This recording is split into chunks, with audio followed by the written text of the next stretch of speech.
All right, hey everybody, welcome back to the channel. This is Rob here at Smirking Gun Reviews, and tonight we're talking about the premiere episode of Jordan Peele's new version of The Twilight Zone, episode 1, called The Comedian. So, full spoilers if you've not seen this. I didn't know if I was going to do this or not. I've been really curious to see this. I think Jordan Peele has one of the greatest storytelling minds of this generation.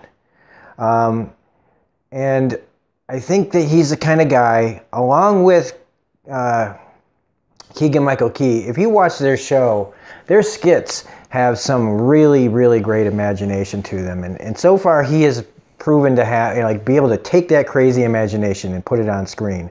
Whether or not I like the absolute overall product, I always like his ideas.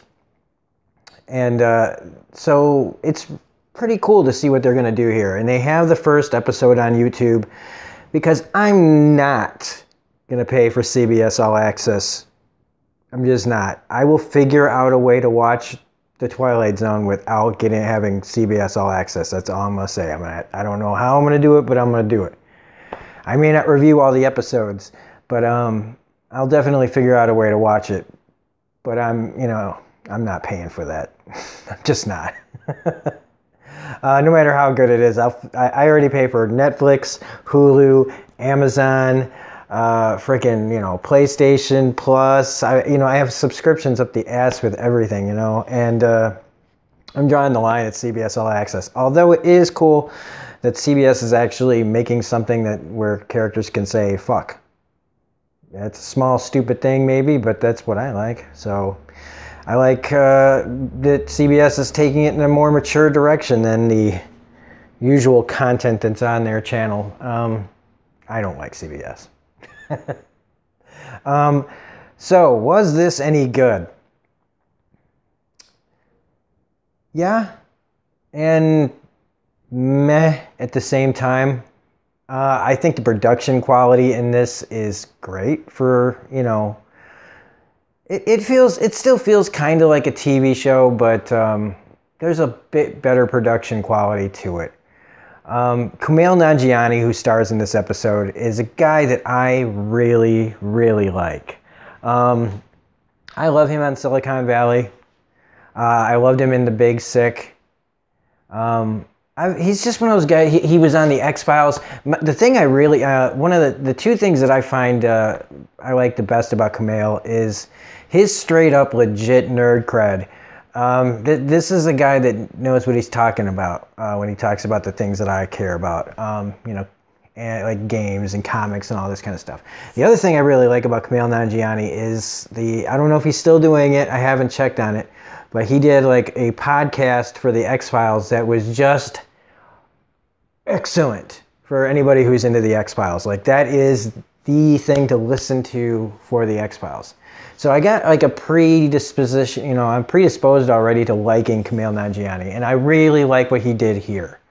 He gets to be dark, and not funny dark. Like, he just gets to go to some interesting places here. Who else is in this? Is Tracy Morgan's in this, just kind of briefly, kind of bookending the episode as this mysterious comedian who had it all and then lost things. Now, my idea, this was pretty easy to tell where this was headed during most of it. And that's the only thing that I didn't like, is the predictability of it all. There's something that, you could say that the ending could have gone several ways. I will give it that. But it was all headed to the typical Twilight Zone direction. And with so many things out there already that have these twisty kind of plots, like Black Mirror, things like that, it's swinging for the fences by giving you a little bit of mature content and language, but it's still pretty much by the numbers, Twilight Zone for the most part. There's some pretty cool, I like when it gets really dark. When he starts naming names. At the end of this episode, when he just starts ranting off names and stuff, it just shows, but at the same time, it's a little, I don't know. It's not being subtle in its commentary, which is fine, but it's kind of hitting you over the head a little bit with certain things. the rest of the cast in this is all really good. But in the end, you know, it ends in a typical Twilight Zone fashion. I enjoyed it. I really did. I just, you know, maybe I've just seen too much. Because, I mean, if I know pretty much how this is all going to turn out, it does kind of limit my surprise factor. I mean, I figured in some way he was going to have his name said. And then he would end up on the wall because he's like, where do they go? And I was thinking, the painting. It's just like The Shining. And this thing does take, speaking of The Shining, this thing takes a lot of like small, like, I don't know if they might be called little nods to other things that are throughout this. But yeah, that made me think of The Shining and stuff like that. But once they started going on to like, where he takes out somebody that like did something wrong and it saves 2 lives and you think you're being a hero, and then, you know, he kind of runs the whole gamut, even though like I said, it's just kind of pretty predictable. But the performances and the production and the tension, you know, they really did it effectively. And I think there's a lot of people that are going to really like this. There's, you know, because not everybody's like me or other people that kind of have seen this genre so much that it really, there's almost no surprises anymore. And so even though I enjoyed it, you know, pretty good. I mean, it's just another one of those things that just, I don't know. I these kind of shows have to keep upping the ante with me because, like I said, I think I've just seen too much. Between the regular Twilight Zone and shows like The Outer Limits and remakes of those shows and, like I said, Black Mirror and things like that, it's just, there's almost nothing I haven't seen already.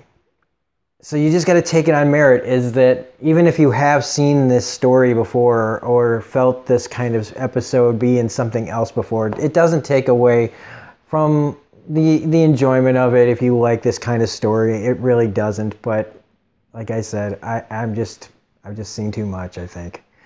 But however I get to see it, I am curious to see some of these other episodes. You know, you've got Greg Kinnear in one, you got Adam Scott. I'm really looking forward to that one. So however I can find it, I will probably maybe just buy episode to episode on like Amazon if they have it available.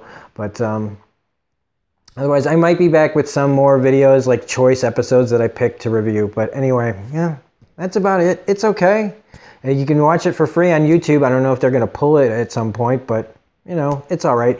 That's the other thing, is for a premiere, I kind of thought that they'd go a little bit bigger, a little bit more in your face, a little bit more grab you by the collar and shake you kind of episode. This is more subtle and, you know, just kind of about human nature, like a lot of the Twilight Zone is. Jordan Peele, his, you know, intro and, you know, epilogue and prologue or whatever before the things is fine. He's just, you know, he has to be the Rod Serling. He can't just be Jordan Peele. So I guess it's just kind of weird because it just, you know who he is. You know, Rod Serling kind of comes out of nowhere. You don't know him from anything else. So he has this mystery surrounding him. Jordan Peele doesn't have that. So I don't know. I don't know. It just doesn't feel like normal. It feels like he's acting because you know what I mean. Like it doesn't seem natural. But he can't be up there like going like, "Hi, I'm Jordan Peele. Let's get ready for some Twilight Zone," you know.